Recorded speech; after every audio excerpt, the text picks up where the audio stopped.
हमारा देश जितना अत्याधुनिक बनते जा रहा है, साथ ही साथ देश में कई बड़े बदलाव भी आते जा रहे हैं। देश विकासशील राष्ट्रों की श्रेणी में जाने के लिए अपने आप को मजबूत कर रहा है और उसी देश में 141 विपक्षी सांसद सस्पेंड कर दिए जाते हैं। लोकतंत्र के लिए किस प्रकार से ये सबसे महत्वपूर्ण टॉपिक हो जाता है कि लोकसभा में 141 विपक्षी सांसदों को सस्पेंड किया जाता है। अब वर्तमान में 208 विपक्षी सांसद बचे हैं। सांसदों पर क्यों हुई है कार्यवाही, क्या कहते हैं नियम, इन पर हम पूरा डिटेल में चर्चा करने वाले हैं। जय हिंद, नमस्कार, मैं मोहन पाठक और आप देख रहे हैं MPS Hindi news explainer YouTube channel. तो भारत के संसदीय इतिहास में पहली बार किसी एक सत्र में इतनी बड़ी संख्या में सांसदों को निलंबित किया गया है। 19 दिसंबर को 49 सांसदों को निलंबित किया गया। 19 दिसंबर 2023 को एक दिन पहले अगर हम बात करेंगे तो लोकसभा और राज्यसभा में एक साथ 78 सांसद निलंबित किए गए थे। इस सत्र में अब तक निलंबित सांसदों की संख्या 141 पहुंच चुकी है। सांसदों पर क्यों और किस नियम के तहत कार्यवाही की गई है, संसद में विपक्षी सांसद ही क्यों सस्पेंड किए जाते हैं, सस्पेंशन के दौरान सैलरी और विशेषाधिकार का क्या होता है, आज इसी बारे में हम आपको बताने वाले हैं। पॉइंट वाइज हम आपको बताने वाले हैं। सोर्स की बात करेंगे तो दैनिक भास्कर एक्सप्लेनर हमारा सोर्स है। तो चलिए आइए पहले सवाल की हम बात करते हैं कि संसद के मौजूद सत्र में लोकसभा और राज्यसभा से अब तक कितने सांसदों को सस्पेंड किया गया है और क्यों किया गया है। तो बात करते हैं। 4 दिसंबर 2023 को शीतकालीन सत्र की शुरुआत हुई जो 22 दिसंबर तक चली या चलेगी। 13 दिसंबर के दिन लोकसभा में 2 शख्स ने घुसपैठ कर दिया और वहां पर धुएं यानी कि गैस फैलाना शुरू कर दिया और जिसके बाद सांसदों ने उन्हें पकड़कर पीटा और वहां के प्रशासनिक अधिकारियों को सौंप दिया। 14 दिसंबर को सत्र शुरू होते ही संसद सुरक्षा चूक के मामले पर विपक्षी सांसद हंगामा करने लगे। संसद की सुरक्षा को लेकर हमने एक वीडियो किया हुआ है जिसमें हमने पूरा बताया है कि संसद के ऊपर किस प्रकार से हमला किया गया था पहले, और मनमोहन सिंह के कार्यकाल में भी ऐसा हुआ था। अटल बिहारी के कार्यकाल में चीज़ें हुई थी। मनमोहन सिंह के कार्यकाल में उस आतंकवादी को फांसी दी गई थी। ठीक है, इसको करेक्ट करिएगा। तो जिस प्रकार से ये काम हुआ था तो इसको लेकर विपक्षी दल के सांसद संसद की सुरक्षा को चूक के मामले को लेकर सरकार को घेरने के लिए हंगामा करने लगे, जिसके बाद कुल 14 सांसद निलंबित किए गए थे। इनमें से 13 लोकसभा और 1 सांसद राज्यसभा के थे। 18 दिसंबर को एक बार फिर सुरक्षा चूक और निलंबन के खिलाफ सांसदों द्वारा विरोध किया जाने लगा जो विपक्षी दल के सांसद हैं। 78 सांसदों को उस दिन सस्पेंड किया गया और इनमें से 33 लोकसभा और 45 राज्यसभा के सांसद शामिल थे। 19 दिसंबर को एक बार फिर सत्र शुरू होते ही विपक्षी सांसद निलंबन के खिलाफ विरोध करने लगे, यानी कि जिनको निलंबित किया गया था उनको वापस बुलाया जाए ऐसा कहने लगे। इसके बाद लोकसभा के 49 सांसदों को सस्पेंड कर दिया गया। क्या सभी निलंबित सांसद विपक्षी पार्टियों के हैं? इसकी अगर हम बात करें तो बिल्कुल सही आप सोच रहे हैं। इस सत्र में निलंबित सभी 141 सांसद विपक्षी पार्टियों के हैं। अब दोनों सदनों में विपक्ष के सिर्फ 208 सांसद ही बचे हैं। जितनी तेजी से विपक्षी सांसदों पर कार्रवाई हो रही है, इनकी संख्या आगे और घट सकती है। लोकसभा स्पीकर या राज्यसभा के सभापति किस आधार पर सांसदों को सस्पेंड करते हैं? तो इसके जवाब के लिए हमको ये जानना पड़ेगा कि जिस संसद की कार्यवाही को आप टीवी में देखते हैं उसके लिए नियमों की एक पूरी किताब बनी हुई है। सदन को इसी रूल बुक के जरिए चलाया जाता है। इसी बुक के रूल 373 के तहत लोकसभा स्पीकर को ऐसा लगता है कि कोई सांसद लगातार सदन की कार्यवाही बाधित कर रहा है तो वो उसे उस दिन के लिए सदन से बाहर कर सकते हैं या बाकी बचे पूरे सेशन के लिए भी सस्पेंड कर सकते हैं। 141 विपक्षी सांसदों पर किस नियम के तहत कार्यवाही हुई है जब हम इसकी बात करते हैं तो इसका जवाब ये होगा कि विपक्ष के सांसदों पर रूल 374 यानी कि 374 के तहत ही कार्रवाई की गई है। ऐसे में इस रूल के बारे में आइए आपको हम बताते हैं। लोकसभा स्पीकर उस सांसद के नाम का ऐलान कर सकते हैं जिसने आसन की मर्यादा तोड़ी हो या नियमों का उल्लंघन किया हो। आसन का मतलब जहां पर लोकसभा अध्यक्ष बैठते हैं उसे आसन के नाम से संबोधित किया जाता है, और जानबूझकर सदन की कार्यवाही में बाधा पहुंचाने की कोशिश की हो। जब स्पीकर ऐसे सांसदों के नाम का ऐलान करते हैं तो वह सदन के पटल पर एक प्रस्ताव रखते हैं। प्रस्ताव में हंगामा करने वाले सांसद का नाम लेते हुए उसे सस्पेंड करने की बात कही जाती है। इसमें सस्पेंशन की अवधि का जिक्र होता है। यह अवधि अधिकतम सत्र के खत्म होने तक हो सकती है। सदन चाहे तो वह किसी भी समय इस प्रस्ताव को रद्द करने का आग्रह भी कर सकता है। 5 दिसंबर 2001 को रूल बुक में एक नियम जोड़ा गया था। आइए हम आपको बताएंगे 374(1) क्या कहता है। इसे ही 374(1) कहा जाता है। यदि कोई सांसद स्पीकर के आसन के निकट आकर या सभा में नारे लगाकर या अन्य प्रकार से कार्यवाही में बाधा डालकर जानबूझकर नियमों का उल्लंघन करता है तो उस पर इस नियम के तहत कार्यवाही की जाती है। राज्यसभा में सांसद कैसे निलंबित होते हैं, तो उसकी एक प्रक्रिया है। लोकसभा स्पीकर की तरह राज्यसभा के सभापति भी अपनी रूल बुक है।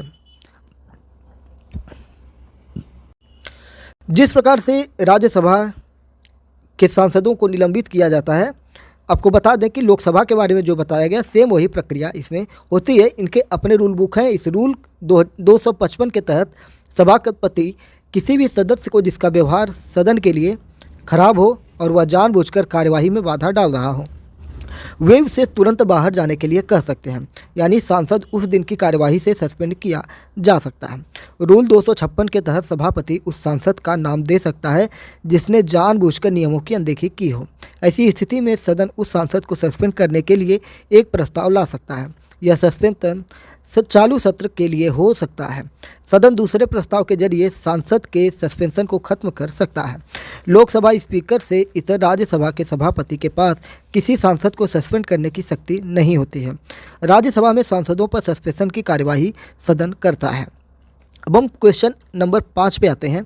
हर बार विपक्षी सांसद ही क्यों सस्पेंड किए जाते हैं, तो इसका जवाब आपको लोकसभा की रूल बुक के मुताबिक सदन को चलाने की जिम्मेदारी सदन के स्पीकर की होती है। आमतौर पर सरकार की पॉलिसी या किसी कानून के खिलाफ विपक्षी सांसद ही विरोध करते हैं। ऐसे हालत में अगर विरोध में कहे गए किसी कमेंट, बिहेवियर या ऐसी चीज़ जिसे स्पीकर अभद्र मानता है तो स्पीकर उस सांसद को सस्पेंड कर सकता है। इसी तरह राज्यसभा के सभापति भी रूल बुक के हिसाब से सांसदों के खिलाफ कार्रवाई कर सकते हैं। देखा जाए तो ज़्यादातर मामलों में विपक्षी सांसद ही सरकार की पॉलिसी या कानून को तोड़कर विरोध करते हैं। ऐसे में कार्रवाई में सस्पेंड होने का चांस भी उन्हीं का बनता है। अगले सवाल पर चलते हैं। सवाल नंबर 6, सांसदों को विशेषाधिकार मिलता है। क्या लोकसभा स्पीकर उनके अधिकारों को निलंबित कर कार्रवाई कर सकते हैं, तो इसका जवाब आपको हम बताते हैं।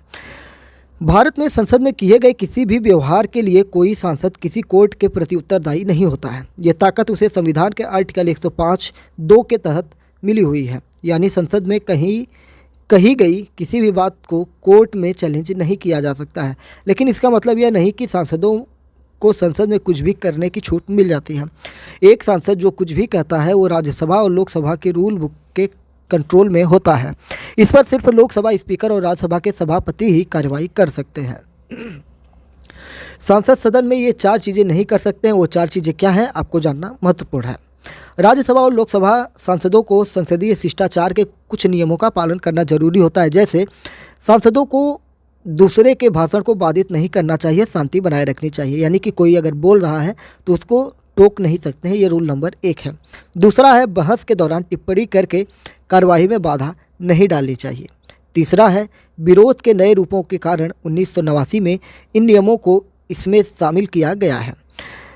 चौथे की बात करेंगे। अब सदन में नारेबाजी, तख्तियाँ दिखाना, विरोध में दस्तावेजों को फाड़ने और सदन में कैसेट या टेप रिकॉर्डर बजाने जैसी चीज़ों की मनाही है। तो ये 4 नियम लागू होते हैं। अब बात करते हैं 7वें पॉइंट की। सांसद के सस्पेंशन को खत्म करने की प्रक्रिया क्या होती है। सबसे महत्वपूर्ण यही है, आपको जानना है कि किस प्रकार से इनकी प्रक्रिया को प्रक्रिया क्या है इनको वापस लाने के लिए। स्पीकर को किसी सांसद को सस्पेंड करने का अधिकार है, लेकिन सस्पेंशन को वापस लेने का अधिकार उसके पास नहीं होता है। यह अधिकार सदन के पास होता है। सदन चाहे तो एक प्रस्ताव के जरिए सांसदों का सस्पेंशन वापस ले सकता है। अब बात उठती है कि क्या सस्पेंशन के दौरान सांसदों को सैलरी मिलती है, तो बिल्कुल। सदन में व्यवधान पैदा करने के लिए सस्पेंड किए गए सांसदों को पूरा वेतन मिलता है। केंद्र में लगातार सरकारों द्वारा वेतन नहीं की नीति दशकों से विचाराधीन है, हालांकि इसे अभी तक पेश नहीं किया गया है। क्या ये पहली बार है कि सांसद को सस्पेंड किया गया है, तो ऐसा नहीं है, बहुत बार किया गया है और हमने आपको लगातार बताए भी हैं। सांसदों के निलंबन का पहला उदाहरण 1963 में मिलता है। 1989 में सबसे बड़ी निलंबन कार्यवाही हुई थी राजीव गांधी के सरकार के दौरान।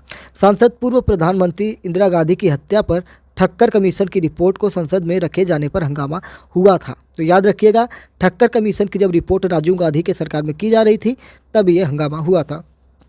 इसके बाद विपक्ष के 63 सांसदों को हंगामा करने पर निलंबित किया गया था।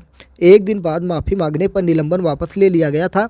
वहीं जनवरी 2019 में लोकसभा स्पीकर सुमित्रा महाजन ने 2 दिन में 45 विपक्षी सांसदों को सस्पेंड किया था। 2014 में कांग्रेस ने अपने ही सांसद को किया था सस्पेंड। ये क्या बात है, तो इसको हम आपको बताते हैं। रोचक है ये। 13 फरवरी 2014 को लोकसभा स्पीकर मीरा कुमार ने 18 सांसदों को सस्पेंड किया था। सस्पेंड कुछ सांसद अलग तेलंगाना बनाने की मांग का विरोध कर रहे थे, जबकि कुछ अलग राज्य की मांग कर रहे थे। इस दौरान बहुत ही अप्रत्याशित घटना देखने को मिली थी, क्योंकि सस्पेंड होने वाले एक सांसद एल राजगोपाल कांग्रेस के ही थे। राजगोपाल पर सदन में पेपर स्प्रे प्रयोग करने का आरोप लगाया गया था। वो मौके जब विपक्ष ने बीजेपी सांसदों पर कार्रवाई की मांग की, लेकिन कुछ नहीं हुआ। 21 सितंबर को विशेष सत्र के दौरान लोकसभा में ऐसा कुछ हुआ था जिसकी मिसाल भारतीय संसदीय इतिहास में शायद ही मिलेगी। इसमें बीजेपी सांसद रमेश बिधूड़ी ने चंद्रयान 3 की उपलब्धियों पर चर्चा के दौरान बीएसपी सांसद दानिश अली को गालियां दे दी थी। ये 21 सितंबर 2023 की घटना है। दानिश अली बीएसपी के सांसद है जो मायावती पार्टी से जुड़े हैं। हालांकि अभी तक जो रिपोर्ट सामने आ रही है, इसमें दानिश अली को पार्टी के खिलाफ काम करने के चलते इनको पार्टी से मायावती ने बाहर कर दिया है। दानिश अली ने लोकसभा स्पीकर को चिट्ठी लिखी जिसमें बिधूड़ी पर कार्रवाई करने की मांग की गई। उन्होंने लिखा था, मेरे लिए भड़वा, कटवा, मुल्ला, उग्रवादी और आतंकवादी जैसे शब्दों का इस्तेमाल किया गया था। इस वीडियो को हमने बिना कट छट के हमने आपको दिखाया भी था। हमारे चैनल MPS हिंदी पर यह वीडियो उपलब्ध है, जिसमें हमने इस न्यूज़ को कवर किया हुआ था। और हमने जो रमेश बिधूड़ी हैं इनका इसमें हमने ये भी कहा था कि इन्होंने बहुत गलत किया है। ठीक है, इसके बावजूद बिधूड़ी को चेतावनी देकर छोड़ दिया गया था, जबकि ये बहुत बड़ी गलती थी संसदीय कार्यवाही में। 2 अक्टूबर को कांग्रेस नेता जयराम रमेश ने बीजेपी सांसद ब्रजभूषण शरण सिंह को लोकसभा से सस्पेंड करने की मांग की थी। 2023 2 अक्टूबर की बात है। उनका कहना था कि देश के लिए गोल्ड मेडल जीतने वाली महिलाओं ने उन पर यौन शोषण के आरोप लगाए, इसलिए उन्हें लोकसभा से सस्पेंड किया जाना चाहिए, लेकिन उनको सस्पेंड नहीं किया गया था। अब अगला सवाल बनता है कि क्या सांसद को सस्पेंड करने के अलावा कोई और रास्ता अपनाना चाहिए। तो हम बताते हैं कि जैसा कि फुटेज में दिख रहा है कि दोनों ही सदनों में सांसदों से अपील की गई थी कि वे अपनी चेयर पर बैठे। सस्पेंशन से पहले लोकसभा और राज्यसभा में सदस्यों को चेतावनी भी दी गई थी, लेकिन वे नहीं माने थे। यानी कि स्पीकर उनको पहले मना करता है कि ऐसा मत करिए, जब नहीं मानते हैं तब वो कार्रवाई करने के लिए मजबूर हो जाता है।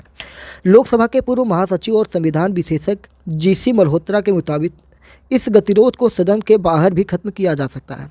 पहले भी कई दफ़ा ऐसा हुआ है। लोकसभा में स्पीकर और राज्यसभा में सभापति दोनों ही दलों के नेताओं के साथ बैठक करते हैं। जब सांसद कहते हैं कि उनसे गलती हो गई है तो सस्पेंशन खत्म हो जाता है। इस मामले में भी ऐसा हो सकता है। अब ये कल या परसों देखने वाली बात होगी। वर्तमान में विपक्ष बात करने की बजाय प्रदर्शन कर रहा है। मल्होत्रा के मुताबिक ऐसी घटनाएं लोकतंत्र के लिए ठीक नहीं है। फिर भी बिना विपक्ष के कोई लोकतंत्र नहीं चलाया जा सकता है। ऐसी घटनाएं अंतर्राष्ट्रीय स्तर पर हमारी छवि को धूमिल करती हैं। सत्ता पक्ष और विपक्ष दोनों को चाहिए कि इस मामले को बैठकर सुलझाए। और भारत के इतिहास में पहली बार हुआ है कि 141 विपक्षी सांसदों को सस्पेंड कर दिया गया है और सिर्फ इस समय 208 बचे हैं। कल देखने वाली बात होगी कि कल कितना विरोध प्रदर्शन होता है। अगर विरोध होता है तो शायद कल और लोगों को सस्पेंड किया जाता है, या एक टेबल पर आकर बात करने के बाद जो 141 सांसद सस्पेंड है उनको बहाल भी किया जा सकता है। उम्मीद है कि सारी चीज़ें आपको समझ में आई होंगी। MPS हिंदी पर आप नए तो चैनल को सब्सक्राइब करके हमारे साथ डेली करंट अफेयर्स और न्यूज एनालिसिस के लिए जुड़ सकते हैं, और अपने विचार भी इस सस्पेंशन पर कमेंट बॉक्स में बता सकते हैं। तो चलिए फिर मिलते हैं एक दूसरी न्यूज़ के साथ। तब तक के लिए जय हिंद, नमस्कार, भारत माता की जय।